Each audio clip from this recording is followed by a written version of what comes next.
안녕하십니까. 세종 이도의 눈물 저자 김허균입니다. 자, 오늘은 여러분께 제가 최초에 했던 강의 훈민정음 해례의 그 자음과 모음의 연원이 어떻게 되었느냐, 그 어원이 온 이유를 설명했던 것을 제가 실제로 살아가면서 경험했던 내용들과 함께 묶어서 설명을 해드리도록 하겠습니다.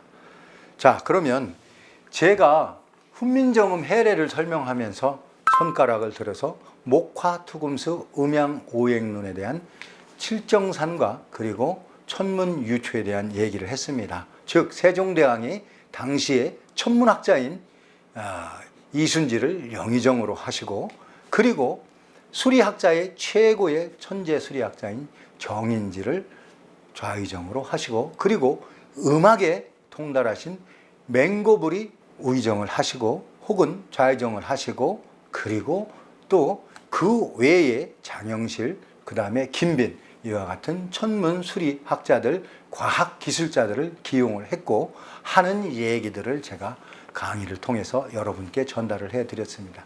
자, 그런 연유로 하여 제가 훈민정음을 정확히 갈파하고 깨달은 것이, 제가 구 보병사단에서 수색 일중대장 임무를 수행하면서 저 한강과 임진강의 갈대밭에서 북한의 홍기문 선생, 그리고 연변대학교의 오봉엽 선생님의 그러한 논문을 제가 접하게 되고 드디어 확신을 가졌다라는 말씀을 드렸습니다. 애석하게도 저 북한의 홍기문, 벽초 홍명희 선생의 가문은 지금 풍지박산이 나서 대가 끊겼을 걸로 생각을 합니다. 그것은 북한의 경제 정책이 실패하면서 홍기문의 아드님이 사실은 북한 최고의 경제학자이셨는데 그 실패의 책임을 묻고 무참하게 도륙이 되었던 걸로 제가 알았습니다. 그래서 벽초 홍명희 선생이 실제로 납북된 것이 아니고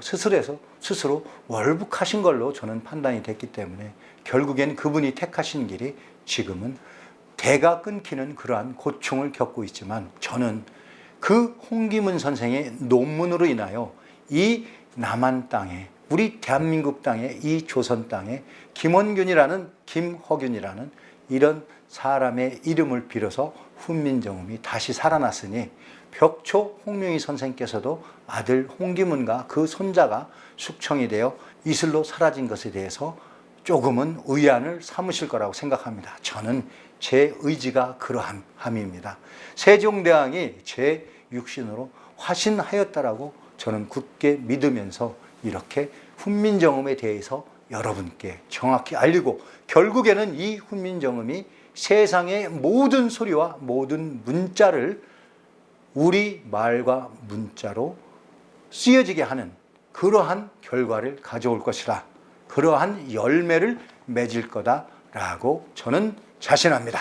여러분 함께 도와주시고 응원해 주시기 바랍니다. 자, 그러면 본론으로 들어가겠습니다. 자, 제가 그때 당시 저의 처증조 할아버지 되시는 분이 동학 계열의 교주셨다는 얘기를 한번 한 적이 있습니다. 자, 그분에 대해서 오늘 간단하게 소개하면서 그 학문의 패턴이, 그 다음에 훈민정음의 패턴이 어떻게 되었는지, 우리 종교의 패턴이 어떻게 되었는지를 제가 설명을 해드리겠습니다. 자, 이것은 10월 3일 개천절을 맞이한 김허균이 여러분께 드리는 선물이라고 보셔도 좋습니다. 제가 여러분께 정말 큰 선물을 드리겠습니다. 10월 3일 날 개천절에 드리는 선물.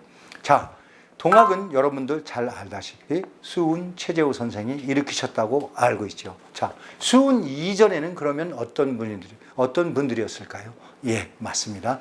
김일부라는 학자, 그 다음에 이윤규라는 학자, 그리고 저 조선시대 때 저 선운사에 마애불의 가슴에 비기가 들어있는 것을 알고 그 비기를 몰래 꺼내보려고 열었던 이석우라는 현감. 이석우는 현감이죠. 여러분들, 현감이 오늘날로 따지면요, 사실은 장관급보다도 높은 사람들이었습니다. 모든 입법, 사법 모든 권한을 가지고 있었고요. 근데 이 이석우라는 사람이 정말 놀랍게도 하늘의 천문에 또 통달을 하다 보니까 저 선운사의 마애불 가슴에 그 유물이 세상을 가르쳐주는 깨우쳐주는 비기가 들어있다는 것을 알고 그것을 열었습니다. 자, 그것을 이서구가 열었는데 그 안에 내용이 뭐라고 되어 있을까요? 몇 날 며칠 몇 시에 이서구란 놈이 이것을 열 것이다라고 써 있답니다. 맞습니다. 세상을 살아가는 비결은 바로 몇 날 며칠 어느 시에 네가 와서 이거를 연다. 결국에는 네가 그때까지 공부를 해온 것이 세상을 살아가는 비기이다 라는 것을 정확하게 가르쳐 주신 그런 내용이라 하겠습니다. 자, 그 비기를 누가 감췄느냐? 또 고려시대에 예를 들면 왕건이 왕이 될 거를 예상하셨다는 그 스님이 하셨다. 뭐 이런 얘기도 있고, 그 전에 저 신라시대에 원유가 하셨다라는 얘기도 있고, 또 올라가서 보면 결국에는 쭉 이어가서 우리 세상 바로 환국과 배달국과 조선국을 열었던 조상들이 예로부터 전해져 오는 것이 그때까지 연원이 되었다 하는 얘기들이 분분합니다. 그 얘기가 중요하진 않습니다. 그 시간에 열어보는 것이 이서구였다는 것을 아는 것이 중요합니다. 자, 이러한 이서구, 원효, 그 다음에 진울, 혹은 풍수지리에 대가이신 그 스님, 이런 분들이 전부 연계를 해서 연을 닿아서 결국에는 수운 최재우라는 경주 사람에게 전달이 되었는데, 경주 사람이 바로 수운 최재우가 동학을 열었던 것이죠. 그런데 이 동학이 어떻게 전래가 되었느냐? 이것은 바로 10월 3일 개천절을 제가 설명을 함에 있어서 빼놓을 수 없는 얘기입니다. 최재우 선생의 동학 교주로 본다면 사실은 그분은 자기가 교주라는 얘기도 하지 않았을 뿐더러 그렇게 바라지도 않았고요. 그 밑에 사람들이 했던 거죠. 자, 해월 최시영이나 그 다음에 손병준 이런 분들이 이어서 나갔는데, 오늘날에 여러분들 인사동 가까운 데 보면 수운교라는 본부가 있죠. 이런 것들도 바로 동학의 후신이고, 그리고 놀랍게도 우리는 3.1운동 혹은 일제강점기에 독립운동을 했던 모든 사람들이 바로 동학이라는 이 학문의 기조인 바로 단군 성조를 모시는 종교였다는 것을 여러분들이 잊어서는 안 됩니다. 그 대표적인 사람으로 누가 있습니까? 바로 나철, 홍합 나철, 그리고 누가 또 있습니까? 바로 김자진, 그리고 이범석, 홍범도, 이런 분들이 바로 그 동학을 단군 성조를 모셨던 그런 사람들이었습니다. 여러분들, 그런데 이러한 사람들을 열심히 활동할 수 있도록 그 독립 자금을 대주신 분이 있습니다. 그 독립 자금을 댄 사람의 대표적인 분이 두 분이 있는데, 동학 계열에서 동학이 실패할 것으로 알고 미리 다른 길을 걸었던 증산 강일순이라는 사람이 자기가 우리 바로 인류의 하늘과 땅을 다시 공사를 하여 뜯어 고친다라고 주장하였던 오늘날의 증산도하고도 연결이 있습니다. 그러나 오늘날의 증산도와 그리고 그 이전에 차경석이 보천교, 이러한 종교들, 그리고 대순진리는 바로 강증산이 상제이다 라고 주장하는 종교입니다. 그래서 이미 그 종교는, 예를 들면 예수 그리스도가 하느님의 아들이다, 그리고 신천지가 하느님의 아들이다, 혹은 문성명의 통일교가 하느님의 아들이다 하는 종교와 다를 바가 없는 모습으로 퇴색하여 가고 있다고 생각합니다. 자, 여러분, 그런데 이때 강증산이 상제가 아니고 강증산도 법사일 뿐이고 상제는 저 우주가 그러합니다라고 주장하셨던 분이 바로 독립자금의 70%의 자금을 댔던 보천교의 차경석과 어깨를 나란히 겨루셨던 분이 바로 오늘날의 무국대도 보화교의 청강 김한옥 선생이십니다. 제가 말씀드리려고 했던 바로 처증조 할아버지 되시는 분입니다. 자, 이분이 25세 때에 보천교회 차경석의 종교에 입교를 해서 열심히 공부하고 수련을 했다가 정말 실력이 뛰어나고, 근데 이분은 사실은 무학자입니다.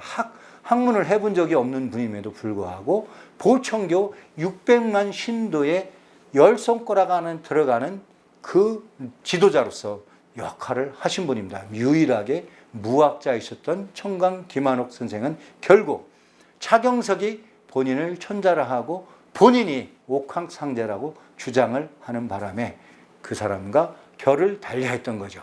즉 청강 김한옥은 수은 최재호도 하느님이 아니고 증산 강일순도 하느님이 아니고 나 또한 하느님이 아니다. 우리는 그러한 하늘의 이치를 잘 전하여 주는 법사의 임무를 하는 사람이다. 그러니 법사의 능력에 따라서 증산은 대법사이시고 바로 나는 법사의 수준이다라고 하는 그런 말씀을 남기셨습니다. 자, 이분이 처음에 종교를 저의 지금 처갓집, 그러니까 저의 처갓집 자리가 정읍 원배감이라는 마을입니다. 원배감의 그 터가 약 3,000평인데 거기에 처음 종교를 여셨습니다. 자, 이 할아버지를 모셨던 분이 바로 제 처의 할머니 되시는 분인데 그 할머니하고 저는 약 5, 6년 동안 같이 바로 지금 이 세상에서 같이 사셨던 분이고요. 그 할머니가 늘 말씀하시던 것이 내가 그 할아버지를 모실 때는 한 끼에 찾아오시는 제자분들이 수도 없이 많아서 커다란 솥 하나에 쌀 한 가마씩을 밥을 지어서 10가마에 10개의 솥에 쌀 10가마를 밥을 지어서 한 끼로 먹었다라는 얘기를 가끔 해주셨습니다. 그러면서 돌아가시기 얼마 전에는 그 할아버지가 부인 되시는, 즉 무국대도 보화교회 2대 교주 역할을 하셨던 그 부인 되시는 분이 남정선이라고 하셨는데 공교롭게도 그 할아버지가 손녀 딸의 이름을 지어주고 가셨는데 씨가 김씨이니 김환옥의 손녀이니 김정선이라고 하라고 했다 합니다. 사실 저희 애들 엄마 그 다음에 저의 처의 이름이 김정선입니다. 자, 그런데 그 증조 할아버지의 두 번째 이어서 교를 맡으신 남정선이라는 할머니의 가운데 글자가 우물정자입니다. 사실 우물정자의 의미는 여러분들 제가 이 우물정자 하나만도 강의를 1시간 이상 해야지만 그거는 시방이라는 의미가 있습니다. 우물정자의 네 구탱이에 바로 십자로 연결되고 그것은 바로 우물정자 그 자체가 자청룡 우백호 남주장 북현무의 바로 하도에 준하는 그런 천문이 바로 정자입니다. 즉 천문을 꿰뚫은 분이 이 일대를 이끌어 가시다가 그 다음에 백송 김명환이라는 사람께 이 교를 물려줬는데 백송 김명환이 바로 이 보화교의 모든 경전과 모든 주문들을 완전하게 만들어 놓으시려고 노력을 했습니다. 그런데 앞불사 그분이 완성을 못하였습니다. 이것을 미리 내다보신 청강 김한옥 선생님께서 당신의 증손녀에게 장가를 들어올 사람을 저로 정해 놓으시고 결국 제가 훈민정음 해례와 하도와 낙서, 천문과 지리를 정확하게 해석해 내는 임무, 그리고 그 보화교의 주문 중에 특이하게도 국문주가 있습니다. 그 국문주가 가갸, 거겨, 기역, 니은, 디귿, 리을 잘못되어 있는 것을 저에게 고치는 그 소임을 맡기 위해서 바로 당신 손녀에게 이름도 정해주시고 맞이할 서방 혹은 와서 머슴을 살아가야 될 운명을 저에게 갖고 태어나게 하신 걸로 저는 생각을 하고 있습니다. 그래서 제가 잘못되어진 가갸 거겨 히라가나 가타카나 이 잘못되어진 것을 제가 바로잡는 천지인 우와 우어 요야 유여 그리고 기읍 니은 미음 시읒 이음 이거를 제가 바로 세웠습니다. 그래서 여러분 제가 지금 평소보다 훨씬 2배, 3배로 바쁩니다. 그 경전에 바로 정음을 바로 세우기 위해서 세종의 몸을 현신으로 받아서 제가 훈민정음 해례를 했다라는 그런 마음가짐으로, 이거는 마음가짐입니다. 실제로 그렇지는 않습니다. 그래서 그런 마음가짐으로 제가 훈민정음을 해례를 했던 것입니다. 자, 이 백송 김명환 선생님께서 작고하시고 그 뒤를 바로 또 그 부인이신 부인께서 이어받아서 계속 이 학문을 유지하다가 그 후임으로 또 다른 분을 지적을 해주셨고, 그리고 지금은 그 보화규라는 그 종교의 대표를 하시는 분이 누구냐? 바로 청강 김한옥의 막내 따님 김몽래 할머니의 신랑 2개월 전에 보화교의 수장으로 임명이 되셨습니다. 그래서 저는 그 분이 청강 선생을 기념하여 기념탑도 세우시고, 그리고 사사로이 종교의 재산을 망가뜨리지 않기 위해서 전부 사단 법인화시키고 해서 유지를 하려고 하는 그 뜻이 정말 존경스럽고 또는 현대를 살아가면서도 그래도 이렇게 잊혀지지 않고 노력하시는 분들이 있구나라는 생각에 오늘 제가 훈민정음을 빌어서 이렇게 소개를 해 드립니다. 자, 여러분, 제가 무국대도 보화교를 소개해 드리면서 이분들은 절대로 예수도 공자도 석가도 마음에도 그리고 수운도 그리고 증산도 그 다음에 차경석이도 절대로 하느님이 아들이 아니라고 하셨습니다. 왜? 하늘은 그러함입니다. 음양오행이고 율과 여입니다. 그렇기 때문에 세종대왕께서도 세종대왕께서는 절실히 불교에 심취도 하셨고 불교를 신봉하시기도 하셨습니다. 그 아드님인 세조도 마찬가지였습니다. 그러나 세종대왕은 이미 이 하늘은 공자와 석가를 내보내어 당신께 학문을 하고 백성들을 편하고 이롭게 하라는 그런 임무를 소임을 주신 것뿐이지, 그분도 결국에는 훈민정음이라는 정음에 하늘의 모든 뜻을 담으셨던 것입니다. 세종대왕의 마지막 이승에 오셔서 소임으로 역작을 남기신 것이 바로 그 농사와 천문과 지리 수리 모든 것을 하나로 묶고 하늘의 소리를 백성들에게 전하는 그런 일들을 하시기 위해서 훈민정음을 마지막에 내놓으시고 가셨던 것입니다. 자, 그래서 제가 이분들의 그 모든 뜻을 오늘날에 현실을 살아가는 이 현대 세계에서 제가 몇 가지 청강 김한옥 선생님의 화두만 소개해 드리고, 그리고 제가 이 시간에 강의를 마칠까 합니다. 자, 청강 선생은 뭐라고 말씀하셨냐면요, 재밌는 얘기가 있습니다. 사람이 자리에 앉되 정자하지 말거라. 정자하는 것은, 그리고 무릎을 접개고 앉지 말아라. 뒷짐을 짚고 걷는 것을 하지 말아라. 이런 말씀을 하셨는데요. 이게 무슨 얘기시냐면요, 무릎을 접개고 앉음은 예전 양반들의 구습이요, 뒷짐을 쥐는 것은 죄수가 묶여가는 형상이니 좋지 않을 뿐이며, 사람이 자리에 앉는 것보다는 부지런히 일어나서 실천하라. 그래서 정자하는 것을 그렇게 화두로서 정자하지 말라 하시는 화두를 남겨놓으셨던 것입니다. 자, 이분이 하신 말씀 중에 제가 참 공감하는 부분이 있습니다. 선천의 묵은 운수가 넘어갈 때는 공기가 변혁되고 3일 절화와 7일 홍무가 있다. 또 질병이 있으니 치아병과 흑사병과 같은 전염병이다. 이렇게 말씀하시면서 묵은 운수가 넘어갈 때는 공기가 변혁된다. 즉 소리가 변혁된다라고 말씀하셨습니다. 그래서 세종대왕의 훈민정음을 바로 잡았어야 된다는 얘기를 제가 하는 거고요. 그리고 현재 지금은 지구가 축이 기울어져 있어서 하늘의 이치가 이러함으로 돌아가지만 앞으로 그 지축이 바로 서는 그러한 시간이 도래할 것이다.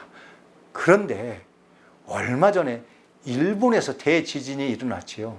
그 대지진으로 인해서 우리가 23.5도로 알고 있던 그 지축의 기울음이 지금은 1도는 안 되지만 약간 바로 서게 되었다라는 과학자들의 증명이 있습니다. 그렇다면 언젠가 이 대자연 우주가 조화를 이루면서 지축이 반드시 서는 날이 올 수도 있다라고 하신 말씀이 또 귀에 또 여운으로 남습니다. 그러하면 그때는 해는 넘어가되 둥근 달이 뜨고 달이 넘어가되 다시 해가 뜨는데 주야가 장명하고 세차가 없어 사시가 장춘이다.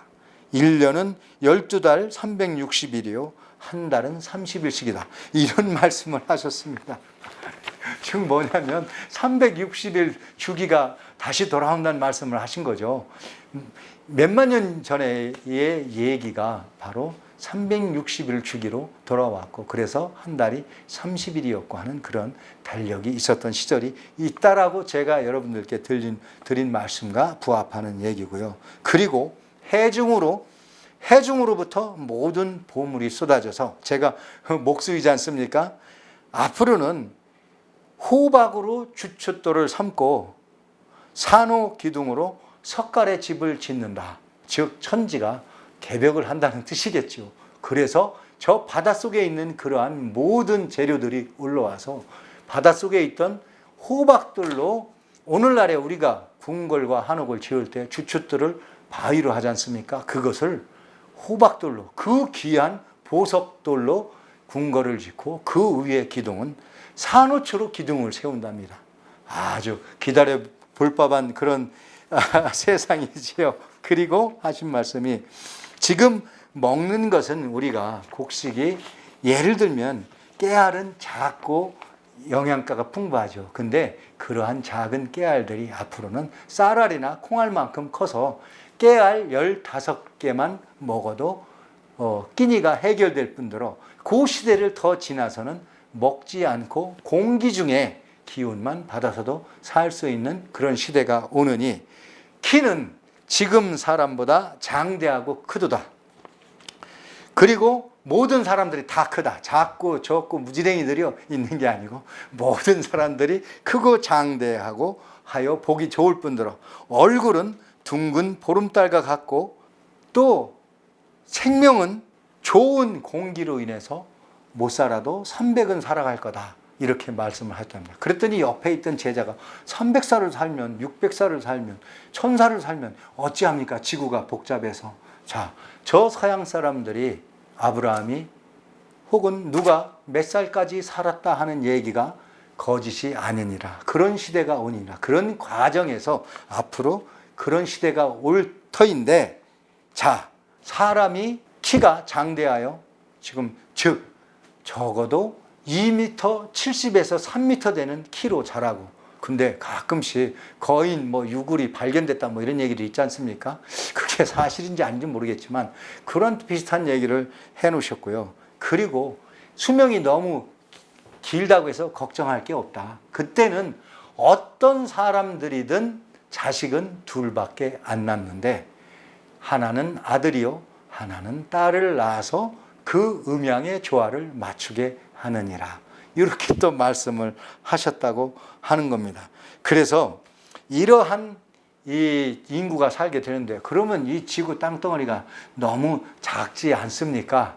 이렇게 질문을 하니까 정강 김한옥 선생님께서 하신 말씀이 자 너희들 내가 지축이 바로 쓴다 하지 않았더냐 그리고 공기의 기운이 바뀐다 하지 않았더냐 저 우주의 별들의 순행 원리가 바뀐다 하지 않았더냐. 그렇게 바뀌게 되면 그 영향으로 이 지구는 산과 바다와 물이 다 변화가 있는데, 특히 물이 지금의 3분의 1로 줄어들고 육지가 더 늘어난다. 이렇게 하시면서 사람은 전체 지구에, 우리가 지금 60억인데요. 청강 선생님께서는 4억 정도가 살게 될 거다. 그런데 그 4억 중에 2억이 바로 우리 지금 살고 있는 이 한반도의 족속들이 살게 될 것이다 라고 얘기를 하셨답니다. 그래서 제가 왜 저 청강 선생님을 이렇게 설명을 들었냐면요. 이 분이 우리 단군 성조로부터 시작되는 수은 체제의 이 줄기를 당신이 하늘의 상제라는 얘기를 안 하시고, 당신도 바로 우리가 여태까지 조상들이 모셔왔던 그런 형태를 세상에 전하는 사람일 뿐이지, 내가 상제의 아들이다 뭐다 하는 것들은 죄다 허구한 얘기다. 그런데 현혹되지 말라 하셨다는 그 이치에서, 그래서 제가 이분을 10월 3일 개천절에 여러분들께 선물로 소개한다고 했던 것입니다. 자, 이분이 저를 50년 넘게 기다리셔서, 70년을 기다리셔서 당신의 증손녀 사위로 이미 이름까지 지어주셨으니, 저는 그분의 그 고귀한 뜻을 당연히 이 세상을 바르게 쓰는데, 바른 말과 언어를 전달하는데 그 소임을 다하는 것이 바로 맞는 일이다. 그래서 사실 제가 여태까지 이런 말씀 한 번도 안 드렸지만, 저는 세종 이도의 눈물 이 책을 지으면서 3,000권을 서적을 만들면서 그 들어가는 경비를 다 제가 제 사비로 하였습니다. 그러니 저는 사실 주머니가 비어있는 사람일 수도 있고요. 또는 이 방송을 찍는 것도 지인들의 도움이나 제가 일을 해서 그 일을 한 대가로 이러한 촬영을 하고 있는 겁니다. 어떤 분이요, 제가 강의하는데 댓글을 달아놓으셨어요. 저에 대해서 뭐 조금 알았던 분인지 몰라도, 저 세종이도의 눈물 김옥윤이가 삼성물산에서 노가대를 해서 유튜브를 찍내라고 댓글을 남겨놓으신 분이 있더라고요. 그러니까 처음엔 제가 그 댓글을 보고 좀 살짝 마음이 상했었는데, 아닙니다. 알아봐 주셨으니 감사합니다. 그리고 제가 부족한 점이 있으면 예쁘게 봐주십시오. 맞습니다. 저 지금 삼성물산의 그 아웃소싱 회사, 즉 제가 아웃소싱이라고 했는데 요즘엔 그렇게 잘 알지 않습니까? 하청을 받은 회사에서 맞습니다. 노가대를 해서 제가 이런 거를 알리는 일을 하고 있습니다. 그러니 여러분들, 제가 그러한 일을 함에 있어서 이렇게 제가 정성을 다해서 제 모든 것을 다 바쳐서 하고 있다는 것을 여러분들 이해해 주시고요. 많이 응원해 주시고요. 도와주십시오. 그래서 제가 오늘 10월 3일 개천절을 맞이해서 여러분께 강의의 선물로, 자, 10월 3일 기념일이나 예를 들면 기독교의 기념일, 그리고 불교의 기념일, 이런 기념일들이 다 바로 저 천문지리 수리에 의해서 만들어진 기념일이다 라는 것을 여러분들께 또 가르쳐 드리면서 제가 오늘 강의를 마칠까 합니다. 여러분에게는 저 하늘과 이 대자연이 여러분들의 하느님이고, 여러분들의 부처님이고, 여러분들의 공자이십니다. 우리는 그것을 저 천손이라는 미명 아래 모든 무수부리의 권력을 휘둘렀던 모든 황제 왕들을 대신해서 세종대왕께서 훈민정음을 만들어 주셨고, 그 만들어 주신 것을 제가 다시 한번 이 땅에 알리기 위해서 이렇게 고군분투하고 있다는 것을 꼭 알아봐주고 기억하시고요. 제발 제 강의 구독도 해주시고, 그리고 응원도 많이 해주십시오. 여러분 주변에 꼭 알려주시고 권해주십시오. 정말 여러분들이 그렇게 함으로써 세종대왕의 그 고귀한 뜻을, 즉 하늘의 그 고귀한 뜻을 여러분들이 전하는 바로 파수꾼이 되시는 겁니다. 여러분, 나의 강의를 들어주시고 응원해 주시는 여러분,